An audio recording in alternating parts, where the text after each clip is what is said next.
Good morning student. अगर आपको twelfth board की एग्जाम देनी है, यानी अगर आप ट्वेल्थ क्लास में स्टडी करते हैं और चाहते हैं कि आप एग्जाम में ऑब्जेक्टिव क्वेश्चंस को अच्छे से बना सके, तो आज के इस वीडियो को लास्ट तक जरूर देखिएगा, क्योंकि आज हम ऐसे ही क्वेश्चन को डिस्कस करने वाले हैं जो या तो एग्जाम में आए हुए हैं या एग्जाम में आने की संभावना है। आज हम जो भी ऑब्जेक्टिव क्वेश्चन पढ़ेंगे उसको पूरी एक्सप्लेनेशन के साथ, यानी मेरी कोशिश ये नहीं होगी कि आप एक दो क्वेश्चन रट जाए, बल्कि मेरी कोशिश ये होगी कि आप यहां पर एक क्वेश्चन देखें तो उससे रिलेटेड जो भी क्वेश्चन आए आप उसको बना सके। तो आज बिना देर किए हुए शुरू करते हैं आज का पहला टॉपिक, जिससे रिलेटेड हम लोग क्वेश्चन पढ़ेंगे, वह है इलेक्ट्रिक चार्ज। क्या पढ़ेंगे हम लोग? इलेक्ट्रिक चार्ज से रिलेटेड कुछ ऑब्जेक्टिव क्वेश्चंस को एक्सप्लेनेशन के साथ देखेंगे। तो आइए, क्वेश्चंस पूछे जाते हैं बोर्ड एग्जाम में इलेक्ट्रिक चार्ज के स्टेट से। जैसे जब रेस्ट होगा तो कैसा फील्ड क्रिएट करेगा, जब मोशन होगा तो कैसा फील्ड क्रिएट करेगा। तो आइए पहले कॉन्सेप्ट देखते हैं इलेक्ट्रिक चार्ज। और इलेक्ट्रिक चार्ज का दो स्टेट हो सकता है, एक रेस्ट और एक मोशन। कितने स्टेट हो सकते हैं? दो। एक रेस्ट हो सकता है और एक मोशन हो सकता है। जब कोई भी इलेक्ट्रिक चार्ज रेस्ट में होगा तो वह सिर्फ इलेक्ट्रिक फील्ड को जनरेट करता है। सिर्फ किसको जनरेट करता है? Only electric field. लेकिन वही जब मोशन में होता है तो मोशन के साथ दो स्टेप बनने वाले हैं। एक, जब वह कांस्टेंट स्पीड या कांस्टेंट वेलोसिटी के साथ मूव करता हो, मतलब अगर चार्ज का एक्सेलरेशन जीरो हो, और एक तब जब चार्ज का एक्सेलरेशन जीरो नहीं हो, मतलब चार्ज क्या करता हो? एक्सेलरेट करता हो। तो देखिए, मोशन को हम दो भाग में डिवाइड कर लिए। एक यूनिफॉर्म मोशन, तब जब एक्सेलरेशन जीरो है। एक्सेलरेशन क्या है? जीरो है। तो अगर चार्ज यूनिफॉर्म मोशन में है, यानी यूनिफॉर्म स्पीड या यूनिफॉर्म वेलोसिटी से मूव करती है, तो क्या जनरेट करेगा? इलेक्ट्रिक फील्ड जनरेट करेगा और साथ में मैग्नेटिक फील्ड भी जनरेट करेगा। यानी अगर इलेक्ट्रिक चार्ज का एक्सेलरेशन जीरो है, मतलब अगर इलेक्ट्रिक चार्ज यूनिफॉर्म स्पीड से मूव करता है तो वह दो फील्ड एक साथ जनरेट करेगा, electric field as well as magnetic field. अगर आपका इलेक्ट्रिक चार्ज का एक्सेलरेशन जीरो नहीं है, क्या जीरो नहीं है? अगर इसका एक्सेलरेशन जीरो नहीं है, मतलब इफ चार्ज इज एक्सेलरेटिंग, अगर चार्ज एक्सेलरेट करता है तो क्या होगा? तो इलेक्ट्रिक फील्ड जनरेट करेगा, मैग्नेटिक फील्ड जनरेट करेगा और साथ में बहुत सारी एनर्जी जनरेट करेगा। और जो ये एनर्जी जनरेट होगा, इसी एनर्जी को हम लोग कहते हैं इलेक्ट्रोमैग्नेटिक वेव। यानी अगर चार्ज पार्टिकल एक्सेलरेट करेगा तो वहां इलेक्ट्रिक फील्ड जनरेट होगा, मैग्नेटिक फील्ड जनरेट होगा और साथ ही साथ बहुत सारी एनर्जी रिलीज होगी, जिसको हम लोग कहते हैं इलेक्ट्रोमैग्नेटिक वेव। तो आप समझ गए कि अगर चार्ज रेस्ट में रहे तो सिर्फ इलेक्ट्रिक फील्ड को जनरेट करता है, अगर यूनिफॉर्म मोशन में है तो इलेक्ट्रिक फील्ड और मैग्नेटिक फील्ड को जनरेट करता है, और अगर एक्सेलरेट कर रहा है तो इलेक्ट्रिक फील्ड, मैग्नेटिक फील्ड और साथ ही साथ एनर्जी को रिलीज करता है। तो आइए इससे रिलेटेड कुछ क्वेश्चंस देखते हैं। और पहला क्वेश्चन है, द रेस्ट चार्ज प्रोड्यूस, यानी रेस्ट चार्ज क्या जनरेट करता है? सिंपल क्वेश्चन है।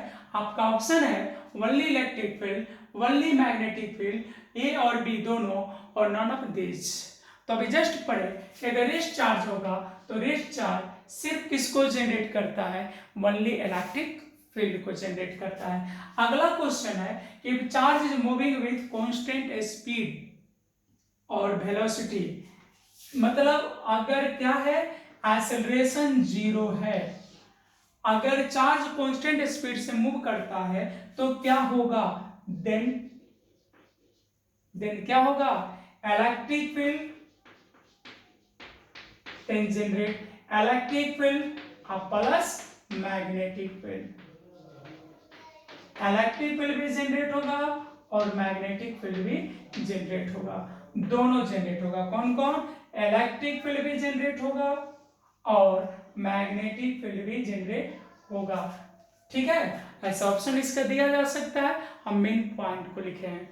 अगर यही क्वेश्चन रहता इफ चार्ज इज एक्सेलरेटेड, यानी चार्ज एक्सेलरेट कर रहा है, मतलब ए नॉट इक्वल टू जीरो, अगर ए जीरो नहीं हो, इसके बहुत सारे ऑप्शन बनाए जा सकते हैं। ऐसे हम बात करेंगे पॉइंट टू पॉइंट। तो यहाँ पे आंसर क्या होना चाहिए? देन क्या जनरेट होगा? बोलिए क्या जनरेट होगा? तो यहाँ जनरेट होगा इलेक्ट्रिक फील्ड प्लस, बोलिए मैग्नेटिक फील्ड, और साथ में क्या जनरेट होगा? बहुत सारी एनर्जी, बहुत सारी एनर्जी। समझ गए आप? क्या जनरेट होगा? इलेक्ट्रिक फील्ड, मैग्नेटिक फील्ड और बहुत सारी एनर्जी। ठीक है, तो अब देखते हैं दूसरा कॉन्सेप्ट। पहले इसको देख लीजिए, समझ में आ रहा है जी? उम्मीद करते हैं कि आपको समझ में आ रहा होगा। और अब देखते हैं कॉन्सेप्ट नंबर 2। और अब हम लोग देखेंगे इफेक्ट ऑफ चार्ज ऑन मास। क्या देखेंगे? इफेक्ट ऑफ चार्ज ऑन मास, यानी सब्सटेंस यानी बॉडी के मास पर चार्ज का इफेक्ट क्या पड़ता है। तो सबसे पहले ये जानेंगे कि चार्ज क्रिएट कैसे होता है।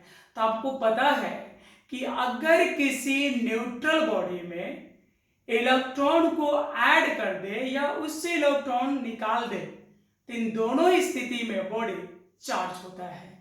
हाँ, आपके मन में एक सवाल उठ सकता है कि बॉडी पे जब चार्ज क्रिएट होता है तो उसके लिए इलेक्ट्रॉन को ही क्यों ऐड किया जाता है और इलेक्ट्रॉन को ही क्यों निकाला जाता है? इसकी जगह प्रोटॉन क्यों नहीं होता है? तो इसलिए कि जो प्रोटॉन है वह न्यूक्लियस में न्यूट्रॉन के साथ स्ट्रॉन्ग बॉन्डिंग एनर्जी से बंधा होता है, और जो इलेक्ट्रॉन है उसका जो बाइंडिंग एनर्जी होता है प्रोटॉन की तुलना में बहुत कम होता है। सो इजिली इलेक्ट्रॉन को ब्रेक करना आसान होता है, इसलिए हम लोग इलेक्ट्रॉन को ही बाहर निकालते हैं या जोड़ते हैं। तो सबसे पहले है कि if electron is added to body और electron is remove from body then charge is generate on body. तो बॉडी पे चार्ज जनरेट हो जाता है। तो दो कंडीशन होगा कि जब इलेक्ट्रॉन को ऐड करेंगे तो नेगेटिव चार्ज जनरेट करेगा, और जब इलेक्ट्रॉन को रिमूव करेंगे तो पॉजिटिव चार्ज जनरेट होगा। तो नेगेटिव चार्ज कब जनरेट होगा? जब इलेक्ट्रॉन को हम लोग ऐड करेंगे। तो इलेक्ट्रॉन को ऐड करेंगे तो इस पे कैसे चार्ज जनरेट होगा? निगेटिव। और जब यहां से इलेक्ट्रॉन को जब रिमूव करेंगे, जब बाहर निकालेंगे, तो इस पे कैसे चार्ज हो जाएंगे? Plus plus plus. ऐसे आपको पता होना चाहिए कि इलेक्ट्रॉन का मास बहुत ही कम होता है, लेकिन होता है, और वो वैल्यू है 9.1 इंटू 10⁻31 kg। कितना होता है? मास ऑफ इलेक्ट्रॉन होता है 9.1 इंटू 10⁻31 kg। तो अब जानना है कि इसके चार्ज का इफेक्ट मास पर क्या पड़ता है। तो सबसे पहले कि निगेटिव चार्ज होने के लिए न्यूट्रल बॉडी को इलेक्ट्रॉन दिया गया है, मतलब न्यूट्रल बॉडी में अगर इलेक्ट्रॉन ऐड करते हैं तो निगेटिव चार्ज आता है। यानी कहने का मतलब अगर सपोज दैट एक इलेक्ट्रॉन इसको दिए हैं तो एक इलेक्ट्रॉन का मास इस पे बढ़ गया, तो निगेटिव चार्ज बॉडी का जो मास होगा वह न्यूट्रल बॉडी के मास से क्या होगा? अधिक होगा। यानी न्यूट्रल बॉडी का मास अधिक होगा कि निगेटिव चार्ज? तो यहाँ पे मास अधिक होगा निगेटिव चार्ज बॉडी का। किसका अधिक होगा? निगेटिव चार्ज बॉडी का, क्योंकि अगर एक इलेक्ट्रॉन भी ऐड किए तो इतना मास बढ़ जाएगा। इसके उल्टा यहाँ देखते हैं, यहाँ पॉजिटिव चार्ज है, तो अगर मान लेते हैं कि एक इलेक्ट्रॉन भी बाहर निकला है तो इतना मास घट जाएगा। यानी यहाँ पे जो पॉजिटिव चार्ज बॉडी है उससे न्यूट्रल बॉडी का मास अधिक होगा। न्यूट्रल बॉडी का मास क्या होगा? अधिक होगा। अब इस कॉन्सेप्ट से यहाँ पे 3 क्वेश्चन लिखे हैं जो ये बोर्ड एग्जाम में आया हुआ भी है। ठीक है, तो पहला क्वेश्चन है कि the mass of positive charge body is, यानी पॉजिटिव चार्ज बॉडी का मास होगा क्या होगा? तो the mass of positive charge body is क्या होगा? बोलो। तो ये न्यूट्रल बॉडी का मास अधिक है, न्यूट्रल से क्या होगा, कम होगा। तो the mass of positive charge body is less then mass of neutral body, less then mass of neutral body. कोई प्रॉब्लम है? और अगर ये अगला क्वेश्चन की बात करें तो अगला क्वेश्चन है the mass of negative charge body, उसका उल्टा कर देंगे। तो निगेटिव चार्ज बॉडी का मास न्यूट्रल बॉडी से अधिक होगा। इज क्या लिखते हैं, greater then mass of neutral body. ठीक है, कोई प्रॉब्लम? अब अगला क्वेश्चन जो बोर्ड में आया हुआ है, ये क्वेश्चन बोर्ड में पूछा हुआ है, ये बोर्ड क्वेश्चन है, एक बार पूछा जा चुका है। क्वेश्चन था the mass of charge body, क्या था, the mass of charge body, और ऑप्शन था बी इंक्रीज, ऑप्शन बी था बी डिक्रीज, ऑप्शन सी था मे बी इंक्रीज और डिक्रीज, और डी था नन ऑफ दिस। यानी चार्ज बॉडी, ये तो क्वेश्चन बोला ही नहीं कि पॉजिटिव चार्ज है या नेगेटिव चार्ज है, सिर्फ बोला है चार्ज बॉडी। हाँ, अगर पॉजिटिव चार्ज बॉडी बोलता तो बोलते लेस देन न्यूट्रल बॉडी, अगर नेगेटिव चार्ज होता तो बोलते greater than neutral body. But यहाँ ओनली चार्ज है, तो चार्ज में तो दोनों हो सकता है, पॉजिटिव भी हो सकता है, नेगेटिव भी हो सकता है। तो जब पॉजिटिव होगा तो न्यूट्रल बॉडी से कम होना चाहिए था, और जब नेगेटिव होगा तो न्यूट्रल से अधिक होना चाहिए था। तो यहाँ कम और अधिक डिसाइड नहीं कर सकते हैं, तो इसलिए हम बोलेंगे ना ही अधिक और ना ही कम, हम बोलेंगे अधिक भी हो सकता है और कम भी हो सकता है। एंड फाइनल आंसर मेरा होगा सी, मे बी इंक्रीज और डिक्रीज। अब देखते हैं कॉन्सेप्ट नंबर 3। चलिए तीसरा कॉन्सेप्ट देखते हैं, और तीसरा कॉन्सेप्ट है relation between unit of charge. जैसा कि आप पढ़े थे कि चार्ज का SI यूनिट कूलॉम, और फिर पढ़े थे सीजीएस यूनिट। सीजीएस यूनिट में हम लोग दो पढ़े थे, एक ESU और एक EMU। तो ESU में था स्टैट कूलम और EMU में था एब्सोल्यूट कूलम। तो आइए सबसे पहले रिलेशन देखते हैं। जैसा कि आपको पहले से पता है कि 1 कूलम इक्वल टू होता है 3 × 10⁹ stat coulomb. 1 coulomb equal to कितना, 3 × 10⁹ स्टेट कूलम। यानी कहने का मतलब है कि 1 कूलम 3 × 10⁹ स्टेट कूलम के बराबर है। अगर ये न्यूमेरिकल वैल्यू देखें तो बहुत बड़ा है। इसका मतलब है कि 1 कूलम, अकेले 1 कूलम इतने स्टेट कूलम के बराबर है। तो इस दोनों में अगर हम कहें कि बड़ा कौन हुआ, तो दोनों में कौन बड़ा हुआ, तो यहाँ है कूलम और यहाँ लिख देते हैं हम स्टैट कूलम। तो दोनों में कौन बड़ा होगा, तो इसका यूनिट इसके इतने डिजिट के बराबर है, तो कहने का मतलब दोनों में बड़ा होगा कूलम, क्योंकि ये अकेले इसके बहुत सारे के बराबर है। तो इसमें कौन बड़ा होगा, कूलम। यानी कूलम जो यूनिट है वह स्टेट कूलम से बड़ा होता है। ये रिलेशन है, ऐसे रिलेशंस पूछे जा सकते हैं ऑब्जेक्टिव में। अब यहाँ है, आप ये भी जानते हैं कि 1 कूलम इक्वल टू होता है 1/10 absolute coulomb.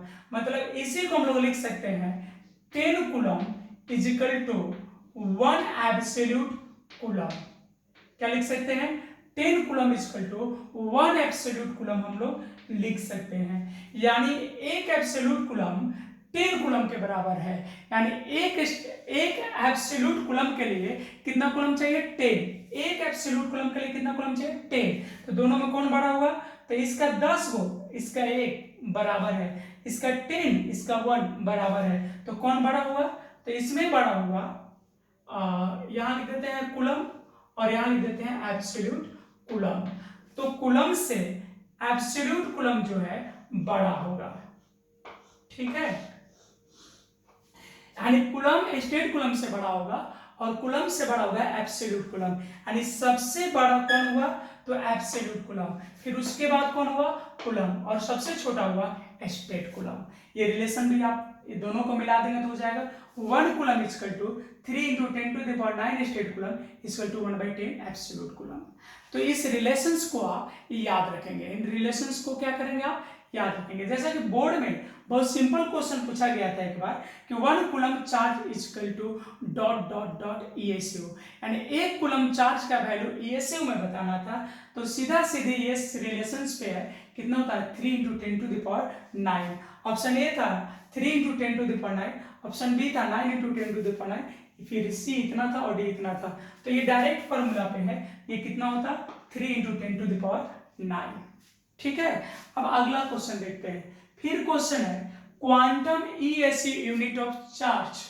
Quantum ESU unit of charge according to quantization theory of charge, charge is always equal to integer product of electron. मतलब चार्ज हमेशा इलेक्ट्रॉन के इंटीजर प्रोडक्ट के बराबर होता है, और चार्ज के लिए कौन जिम्मेदार होता है, इलेक्ट्रॉन। तो इलेक्ट्रॉन जब भी ऐड होगा या रिमूव होगा तो वह नंबर जो होगा वह हमेशा इंटीजर होना चाहिए, जैसे 1 2 3 4। तो कम से कम कितना चार्ज हो सकता है, तो 1 इलेक्ट्रॉन के बराबर। कितना हो सकता है, 1 इलेक्ट्रॉन। तो क्वांटम, तो 1 इलेक्ट्रॉन कम से कम होना चाहिए। ESU यूनिट ऑफ चार्ज पूछा है, यानी चार्ज का मिनिमम वैल्यू पूछा है ESU में। तो चार्ज का मिनिमम वैल्यू जो होता है 1 इलेक्ट्रॉन के चार्ज के बराबर होगा, उससे कम चार्ज एग्जिस्ट नहीं करेगा। तो उसको पूछा है किसमें, ESU में। तो चलिए सबसे पहले हम देखते हैं, आप जानते हैं कि 1 कूलम इक्वल टू ESU में होता है 3 × 10⁹ ESU होता है ना। 1 कूलम इक्वल टू कितना ESU होता है, 3 × 10⁹।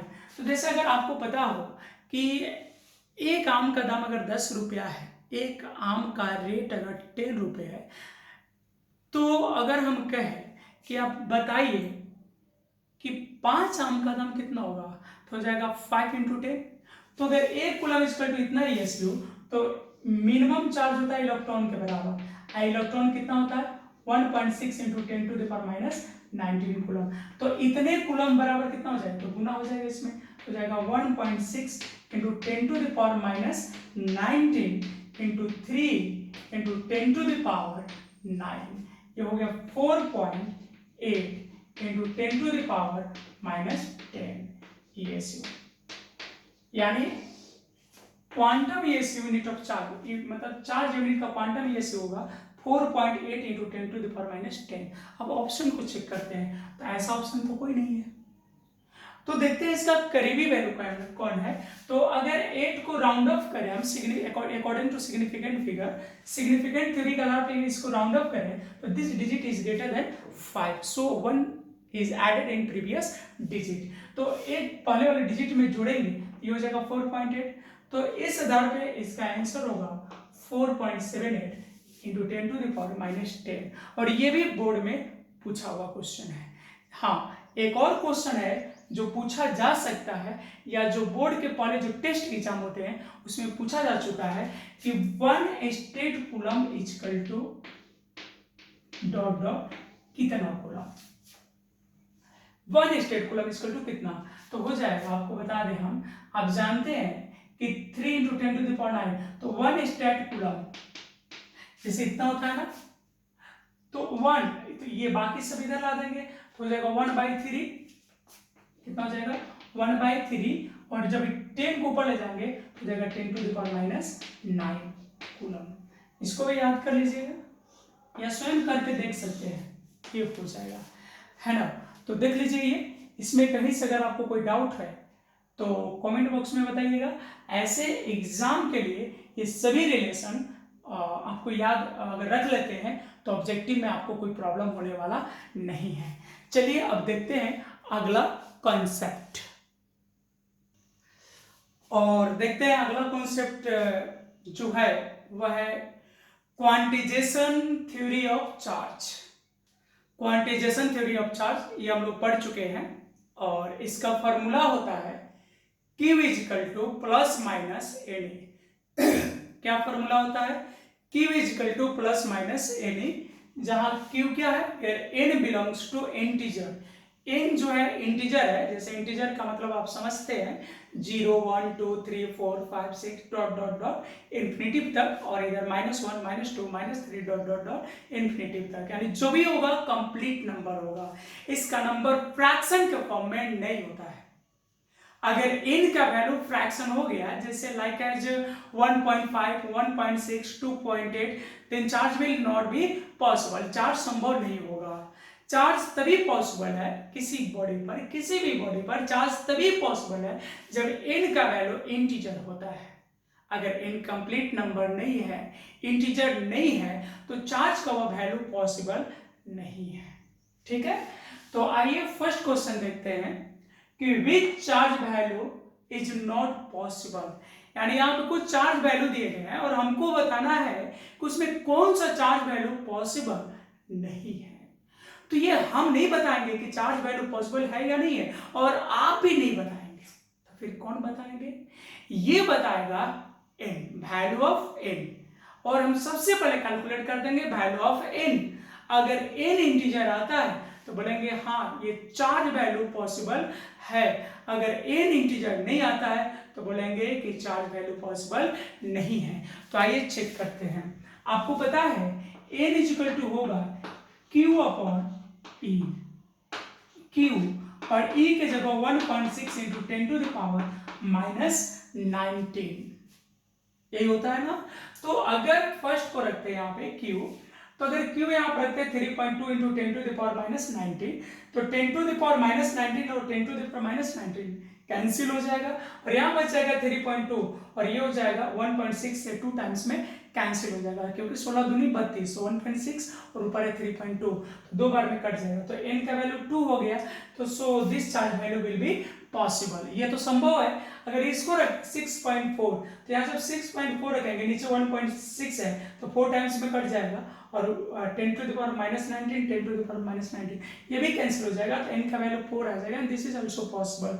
अगर इसको देखें तो एक बार में कट जाएगा, ये भी पॉसिबल है। अगर इसको रखते हैं 2.4 इंटू 10 टू द पावर -19 और 1.6 इंटू 10 टू द पावर -19, तो ये तो कट जाएगा, बट जो 2.4 और 1.6 से इसमें डिवाइड करेंगे तो आएगा 1.5, क्या आ जाएगा 1.5, and you know that 1.5 is not integer value, so this charge value will be not possible। तो फाइनल आंसर हमारा होगा C, 2.4 into 10 to the power -19 coulomb, ये चार्ज वैल्यू पॉसिबल नहीं है। हमने बोला था कि नंबर ऑफ क्वेश्चन करना है महत्व नहीं रखता, महत्व ये रखता है कि कम नंबर ऑफ क्वेश्चन कीजिए लेकिन विथ कॉन्सेप्ट। अगर कॉन्सेप्ट आपके पास है तो दूसरे क्वेश्चन को भी बनाया जा सकता है। तो अब ऐसे आप समझ गए होंगे, अब ऐसे क्वेश्चंस बन जाएंगे। अगर डाटा चेंज होता है तो पर भी आपको कोई प्रॉब्लम नहीं होनी चाहिए। आइए अगला क्वेश्चन देखते हैं।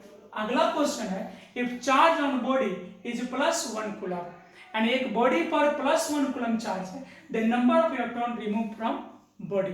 तो बॉडी से कितने इलेक्ट्रॉन को रिमूव किया गया है, यही बताना है ना। तो चलिए कितने इलेक्ट्रॉन को रिमूव किया गया, रिमूव इसलिए कर रहे हैं क्योंकि बॉडी पे कैसे चार्ज है, पॉजिटिव। अगर ये निगेटिव होता तो यहाँ ऐड की बात करते, बट इन दिस क्वेश्चन +1, सो यहाँ वर्ड जो आया है रिमूव। अब हम निकाल देंगे, आपसे पूछा है नंबर ऑफ इलेक्ट्रॉन, तो Q upon E, N equal to क्या हो जाएगा Q अपॉन E। Q का वैल्यू कितना दिया है +1, और नीचे हो जाएगा 1.6 इंटू 10 टू द पावर -19। अब इसमें जब डिवाइड करोगे आप 1 में 1.6 से, तो यह आ जाएगा 0.265, कितना आ जाएगा 0.265, और इसको ऊपर ले जाएंगे तो जाएगा 10 टू द पावर 19, एक 10 को ला देते इसमें तो जाएगा 6.25 इंटू 10 टू द पावर 18 हो जाएगा।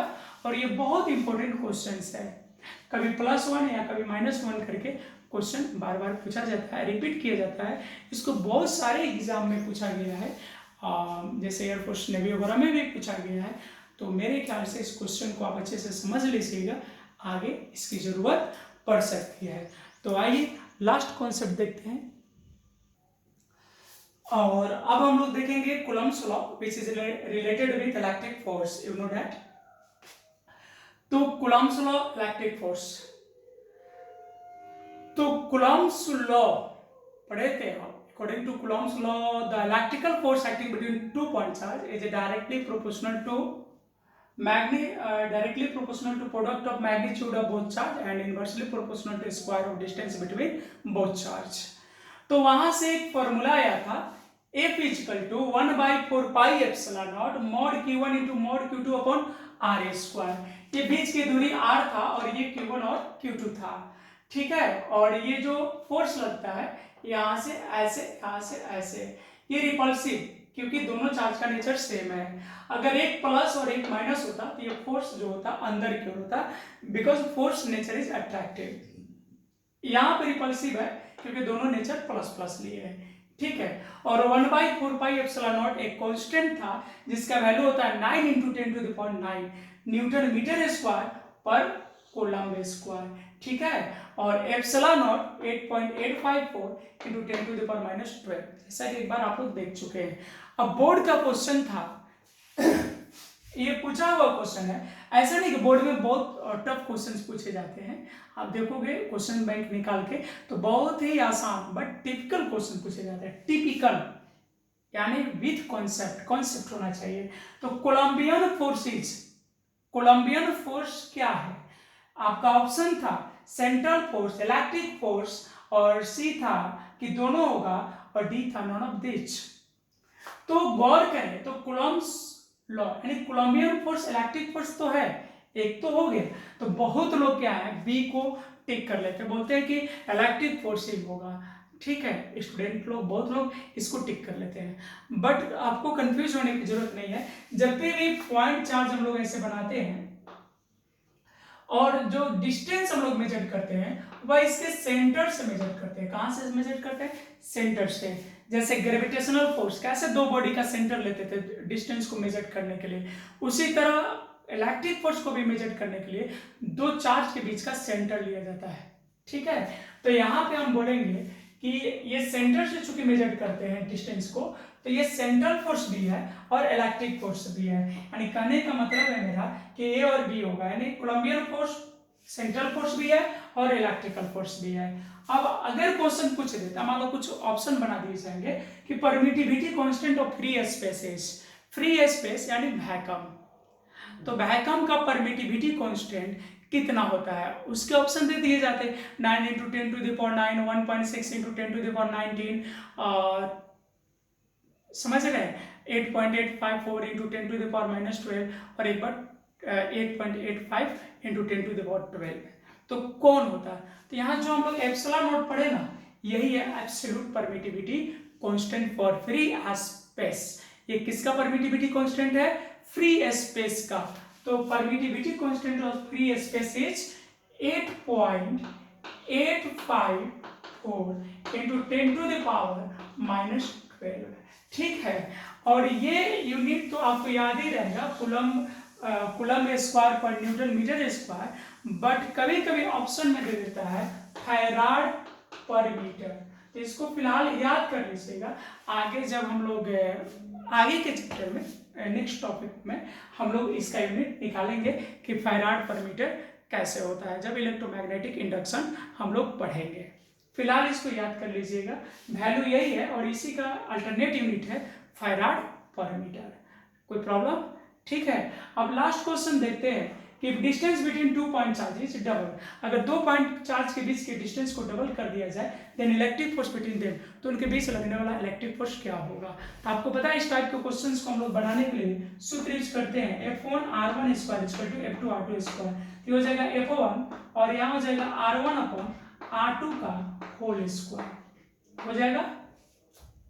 अब इसको अगर हम रख दें तो हो जाएगा F1 और R1 की जगह R और R2 की जगह 2R और पूरा का स्क्वायर हो जाएगा।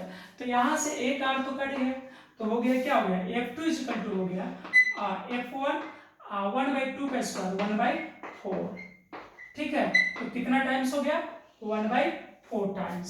F1 का कितना हो गया 1/4 टाइम्स ऑफ F1। तो फोर्स का कितना टाइम्स हो गया 1/4। यहाँ पे ये है, ये मेरा फाइनल आंसर है, ठीक है। और इस तरह से उम्मीद करते हैं आपको कि जो भी ऑब्जेक्टिव कॉन्सेप्ट हमने दिया आपको समझ में आया होगा, और इसको नोट भी कर लेंगे आप लोग और समझ भी लेंगे, और फिर कभी ज़रूरत पड़ी आप कमेंट बॉक्स में बताइएगा ऑब्जेक्टिव के लिए, हम अगले टॉपिक पे कर देंगे। फिलहाल कल हम नेक्स्ट टॉपिक स्टडी हम लोग करेंगे। फिलहाल आज के लिए धन्यवाद। घर पे रहिए, अच्छे से पढ़िए। और हाँ, अगर समझ में आता है अच्छे से तो आप सब्सक्राइब कर लीजिए, क्योंकि जो भी वीडियो अपलोड करें उसका नोटिफिकेशन आपको मिल जाए।